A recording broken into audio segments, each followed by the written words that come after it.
mencegah kekerasan pada anak istimewa. Saya Bu Febri, gimana Bu? Nggak boleh keluar rumah. Gak boleh keluar rumah?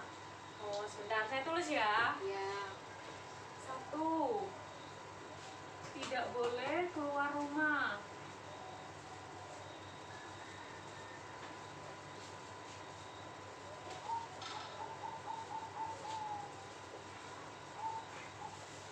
Terus? Bu. Ya, Bu Astri. Menyayangi Bu. Menyayangi anak ya. Ya.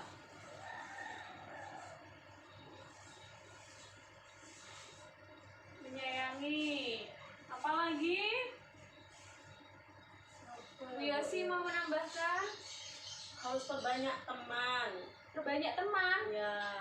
Perbanyak teman anaknya apa orang tuanya? Anaknya Bu. Oh, ini tadi nggak boleh keluar rumah, yang ini harus banyak temannya ya. Biar tidak stres Bu. Perbanyak teman. Iya. Jadi ini kenapa nih kok nggak boleh keluar rumah nih Bu Febri? Ya biar nanti kalau keluar rumah takut kenapa-napa Bu. Takut kenapa-napa. Iya. Soalnya kan anaknya istimewa. Oh gitu. Terus ini harus disayangi ya Bu ya, biar Iya Bu. Kan kalau semuanya itu yang istimewa itu biasanya malah butuh dampingan kita. Perlakuan khusus. Iya. Oh iya Bu, itu Bu perlakuan Iya. khusus. Jadi kita perlu menyayangi gitu Bu. Terus perbanyak teman. Ini teman untuk anaknya ya, agar anaknya Iya. ini yang istimewa ini nggak dikucilkan sama temannya ya. Oke, jadi sekarang mari kita lihat di sini ada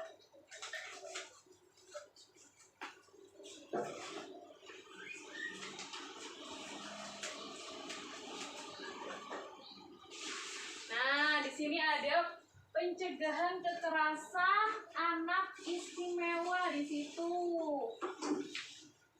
Kita baca sama-sama ya. Yang pertama itu apa Bu? Menyadari bahwa anak adalah amanah dari Tuhan Yang Maha Esa, sehingga orang tua berkewajiban menjaga. Itu loh nomor 19, nomor 19 Bu, apa bukan dari nomor 18 Bu? enggak Bu, ini kita bahas tentang pencegahan kekerasan anak istimewa ya. Oh iya. Iya. Soalnya gambarnya nyambung Bu, makanya Iya. saya tanya. Itu kan yang tadi di film yang sebelumnya sudah di ini 10 pengelompokan anak-anak istimewa ya. Iya. Terus yang kedua, tidak merasa malu memiliki anak istimewa. Di sini ada nggak tetangganya yang punya anak istimewa atau saudaranya? Ada Bu. Ada. Sering nggak orang tuanya tuh merasa malu sama anaknya? Kadang anaknya itu udah dibawa keluar Bu, taruh di dalam Iya. terus. Iya. Kayak gitu tuh boleh nggak Bu? Nggak boleh. Itu namanya kekerasan nggak Bu? Kasihan, Bu. Kekerasan Sama, ya. kekerasan. Iya. Terus mau memperkenalkan anak istimewa kepada lingkungannya. Yang selanjutnya, percaya bahwa anak dapat mandiri. Jadi gini, anak istimewa itu nggak melulu dia itu membutuhkan bantuan orang lain. Dia juga bisa mandiri kok. Dia juga bisa melakukan aktivitas sebagaimana mestinya. Hanya saja mereka memiliki harus diperlakukan khusus gitu. Memberikan kasih sayang secara wajar ya, benar katanya Bu Astri ya. Jadi jangan dikurangin. Misal anak yang satunya itu tidak istimewa, yang satunya istimewa, perlakuannya sayangnya harus sama ya Bu ya. Memenuhi hak-hak anak istimewa, kebutuhan dasar. Kebutuhan dasar ini termasuk tempat tinggal, makan ya Bu ya. Pokoknya kebutuhan dasar untuk hidup gitu Bu. Memberikan dukungan kepada keluarga yang memiliki anak istimewa kayak gitu. Ini saya mau sedikit cerita ya Bu. Untuk yang poin pertama, kedua itu saya alami sendiri. Jadi saya itu sampai umur sekian belum pernah merasa orang tua saya itu malu punya saya. Padahal ibu-ibu tahu kan ya, saya berbeda sama yang lain. Saya punya kekurangan, tapi saya juga tidak pernah merasakan kasih sayang orang tua saya itu berbeda.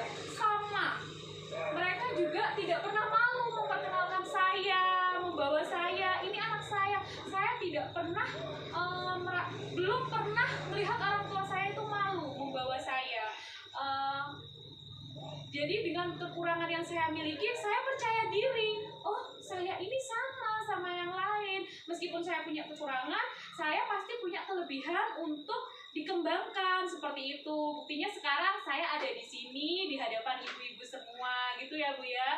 Jadi nanti ibu-ibu apabila ada saudara atau tetangga ini ya, tetangga rumah-rumah sebelah yang punya anak istimewa, sampaikan kepada mereka bahwa anak-anak itu harus disayangi, harus diperhatikan. Anak itu amanah.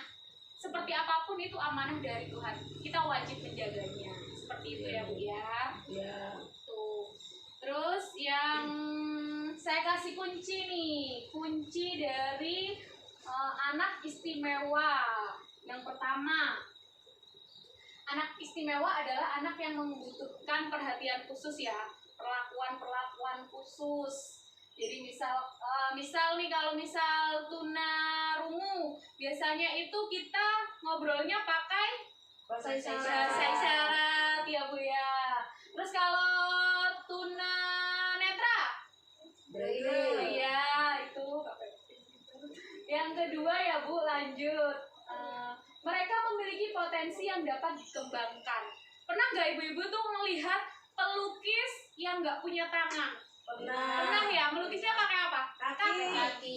Iya, jadi tidak melulu anak istimewa itu tidak punya bakat. Kadang muncul bakat-bakat dari mereka-mereka yang seperti itu ya Bu ya. Bener Bu, ada tetangga saya juga itu Iya. yang buta ya Bu, tapi itu hafal Al-Quran. Hafal Al-Quran ya Bu ya. Al-Qurannya pakai huruf Braille ya. Iya. Iya kayak gitu Bu. Yang ketiga, pengembangkan potensi yang ada pada anak istimewa membutuhkan motivasi, dukungan, kasih sayang, dan perhatian. Nah, kayak gitu tuh, kayak misal tetangganya Bu Astri tuh, kalau misal orang tuanya nggak mendukung, bisa nggak anaknya hafal Al-Quran? Bisa. Mungkin. Itu pasti orang tuanya mendukung, memotivasi, memberikan kasih sayang dan perhatian. Iya. Jadi orang tua itu wajib melakukan itu kepada anak. Jangan sampai anak yang anak istimewa ini merasa minder, merasa tidak berharga, seperti itu ya Bu ya. Yang keempat, anak istimewa rentan atau mudah mendapatkan kekerasan, sehingga perlu dicegah dari kekerasan. Jadi ada nggak anak istimewa yang dikurung, dipasung kadang. dipasung ya Bu Iya. ya? Iya, itu sama orang tuanya. Kadang malu kayak gitu. Itu kekerasan bukan Bu? Kekerasan itu dilarang ya Bu, tidak boleh. Jadi kita biarkan, kita rawat anaknya. Apa sih kelebihan yang bisa dikembangkan dari anak itu? Jangan sampai malah orang-orang terdekatnya, orang tuanya, keluarganya marah memberikan kekerasan ya, termasuk pasung itu kekerasan ya. Mungkin ini Bu, gini, mungkin kenapa itu dipasung, anaknya dipasung karena anak itu bukan orang tua itu tidak mau tidak akan pernah ada orang tua sampai memasung anaknya. Itu karena mungkin anaknya itu gini Bu, sering marah-marah, sering mukul-mukul orang tuanya, mungkin ada kelainan juga, jadi anaknya dipasung biar tidak membahayakan orang lain dan juga keluarganya Bu itu. Jadi begini ya Bu, apapun alasannya, manusia itu tidak boleh dipaksa, dikerangkeng, itu tidak boleh.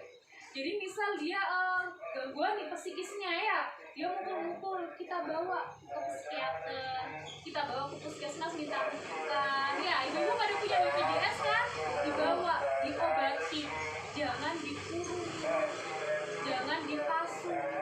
Mereka akan semakin merasa tertekan, anak-anak itu kayak gitu. Jadi kalau Bu Yosi tahu kayak gitu, nanti disampaikan kepada orang tuanya, ayo diobati. Termasuk ada kalau yang pasung itu anak-anak jarang ya, mungkin kadang biasanya orang gila ya.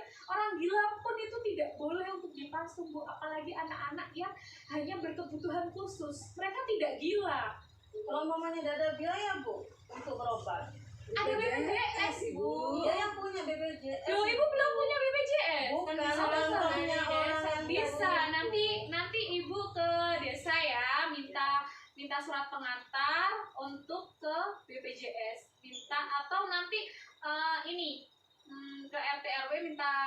tinggal ke kelurahan untuk minta surat keterangan tidak mampu untuk buat BPJS kayak gitu ya Bu ya. Bu, kalau tetangganya Bu Febri itu yang katanya dikurung itu bukan dikurung Bu, kayak nggak boleh keluar itu karena takutnya kalau di luar, bukan takutnya kalau di luar itu kadang diejek Bu sama tetangganya, jadi kan kadang itu didorong-dorong atau kadang sampai pulang itu luka-luka gitu loh Bu, makanya itu akhirnya nggak boleh keluar gitu Bu. Gitu. Jadi mungkin itu bisa disiasati dengan keluar tapi didampingi ya Bu ya. Oh gitu ya Bu. Iya, biar anak-anaknya teman-temannya itu nggak ngejek gitu. Biasa kan memang itu salah satu kekerasan ya Bu ya. Kekerasan psikis namanya. Dibully biasanya ya. Iya, kayak gitu. Itu termasuk kekerasan. Nah, kita harus mendampingi.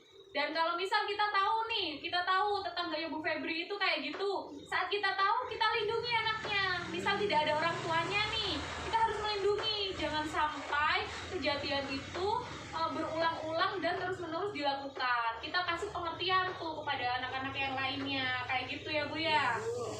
Oke, selanjutnya saya ini lembaga yang memberikan layanan untuk penanganan kekerasan anak. Sudah pernah dengar nggak Bu? Kalau misal ada kekerasan anak, Ibu diem aja atau lapor? Ada yang sudah pernah lapor? Paling ke Pak RT. Ke Pak RT? Iya, Bu. Oh, terus sama Pak RT diapakan? Ditegur Bu. Ditegur gitu ya. Iya. Kalau kasus yang lebih parah lagi nih, misal ada kekerasan seksual misal. Laporkan itu Bu, Dilaporkan langsung kemana? polisi Bu. Ke polisi ya. Iya. Iya bisa juga dilaporkan ke polisi dan bisa melalui perlindungan anak. Nah ini saya ini sebutkan satu-satu dulu ya. Yang pertama dinas sosial setempat. Sudah tahu kan kantor dinas sosial? Sudah tahu. Peserta PKH pasti tahu kantor Itu dinas loh dekat sosial. alun-alun. Iya Pujasera ya Bu. Iya, depannya Pujasera. Jadi kita bisa nih datang ke kantor dinas sosial. Yang kedua P2 TP2A, Pusat Pelayanan Terpadu Perlindungan Perempuan dan Anak. Tahu nggak ini Bu kantornya di mana? Udah tahu Bu.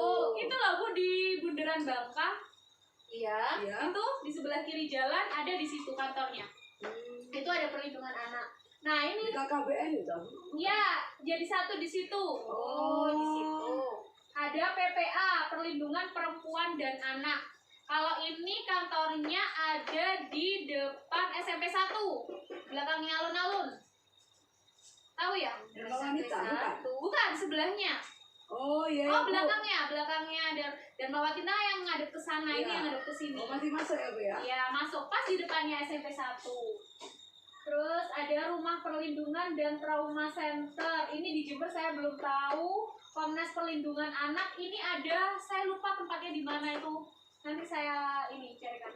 Tim Reaksi Cepat Kementerian Sosial biasanya jadi satu sama dinas sosial ini. LKS anak terdekat, tepat dan lain-lain. Jadi kayak gitu Bu. Jadi semisal nih nanti ibu-ibu ada kasus kekerasan pada anak istimewa ataupun anak biasa, ibu-ibu bisa lapor memberikan ini layanan. Jadi ini adalah lembaga-lembaga yang memberikan layanan penanganan kekerasan kepada anak kayak gitu Bu ya.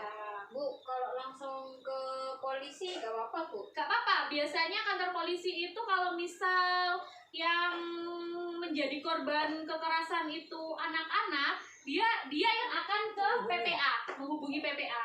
Biasanya gitu, nanti datang pendamping dari PPA untuk menangani kasus. Di situ dari PPA ini mendampingi dan juga memberikan ini biasanya apa ya? Biasanya kan anak kalau misal dapat kekerasan itu psikisnya terganggu ya pasti ya. Di situ nanti bisa ditenangkan, konseling ya kayak gitu. Bukan KPM-nya. Iya kayak gitu Bu ya.